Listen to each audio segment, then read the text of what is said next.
কোটা সংস্কার নিয়ে শিক্ষার্থীদের শান্তিপূর্ণ আন্দোলন সহিংস হয় 15 জুলাই, যার শুরু ঢাকা বিশ্ববিদ্যালয়ের বিজয় 71 হলে হামলার মাধ্যমে। শিবির ছাত্রদলের লোকজন হামলা চালায় ছাত্রলীগ ও সাধারণ শিক্ষার্থীদের ওপরে। ঢাবিতে হামলার প্রথম ভিকটিম সাবাত আল ইসলাম। সহিংসতার সূত্রপাত এখান থেকেই। হামলায় গুরুতর আহত হলেও কোনো মতে বেঁচে যায় বিজয় 71 হলের মুক্তিযোদ্ধা ও গবেষণা বিষয়ক সম্পাদক সাবাত আল ইসলাম। এই ঘটনা ভিন্ন খাতে প্রবাহিত করে কুচক্রী মহলটি ফায়দা নেয়। মার্কিন পররাষ্ট্র দপ্তরে খালেদা জিয়ার সাবেক প্রেস সহকারী মুশফিকুর ফজল আনসারীর উদ্দেশ্যমূলক প্রশ্নের জবাবে ম্যাথিউ মিলার বলেন, ছাত্রদের আন্দোলনে নাকি 2 জন মারা গেছেন। So we are aware of and are monitoring reports of widespread student protests in Dhaka and around Bangladesh that have killed 2. যার সবই মিথ্যা। তখন পর্যন্ত বাংলাদেশে এই আন্দোলনে কেউই নিহত হননি। আমার নামে যে গুজবটা ছড়িয়েছে যে আমি নাকি মারা গিয়েছি অথবা ঢাকা বিশ্ববিদ্যালয়ের একজন শিক্ষার্থী নিহত হয়েছে, দুটোর একটিও সত্যি না। কারণ আমি মারা যাইনি, এই যে তার প্রমাণ আপনারা ভিডিওতেই দেখতে পাচ্ছেন। আর আমি ঢাকা বিশ্ববিদ্যালয়ের শিক্ষার্থীও না, আমি শেখ বুরহানুদ্দিন পোস্ট গ্রাজুয়েট কলেজে অর্থনীতি বিভাগে অধ্যয়নরত আছি।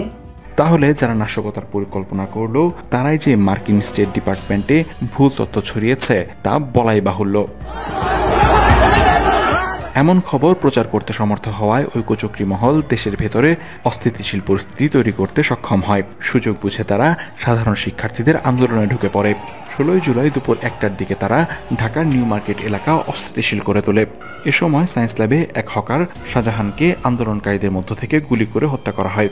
একই সময় ছাত্রলীগের এক কর্মীকে পিটিয়ে হত্যা করা হয় ঢাকা কলেজের সামনে। এর কিছুক্ষণ পরেই রংপুরে বেগম রোকেয়া বিশ্ববিদ্যালয়ে আবু সাইদের মৃত্যু নিয়ে চাঞ্চল্য সৃষ্টি হয়, যিনি সংঘর্ষের এক পর্যায়ে পুলিশের গুলিতে মারা যান।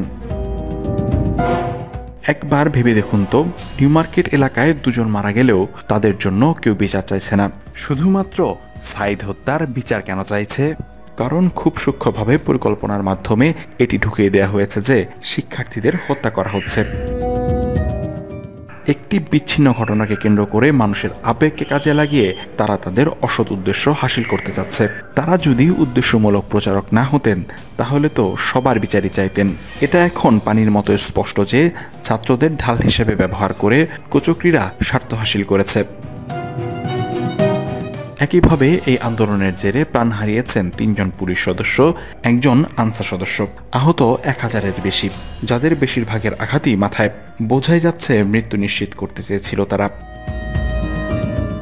দেশজুড়ে 4 বাহিনীর 313টি স্থাপনায় হামলা চালায় তারা। ভাঙচুর করা হয় তাদের 300টি যানে। এছাড়া হত্যা করা হয়েছে 4 জন সাংবাদিককে, আহত হয়েছেন বহু। তাদের হত্যা বা হামলার বিচারও কিন্তু কেউই চাইছে না, তারাও তো মানুষ। অনাকাঙ্ক্ষিত যেসব শিক্ষার্থীর মৃত্যু হয়েছে তা দুঃখজনক। একইভাবে তো মৃত্যু হয়েছে বাকিদেরও, কিন্তু বিচার চাওয়া হচ্ছে শুধু কিছু বাছাইকৃত ছাত্রদের মৃত্যু নিয়ে। এটি যে পূর্ব পরিকল্পিত তা কিন্তু পরিষ্কার হয়ে গেছে এখন।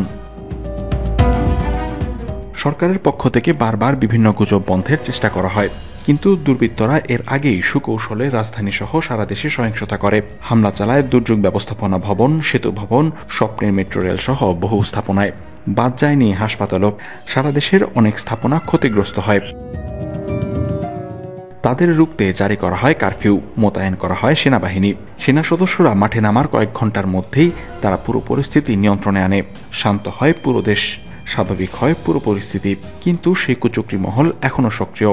শিক্ষার্থীরা আন্দোলন প্রত্যাহারের পরও তারা শিক্ষার্থীদের নাম ব্যবহার করে দেশকে আবারও অস্থিতিশীল করার পায়তারা করছে।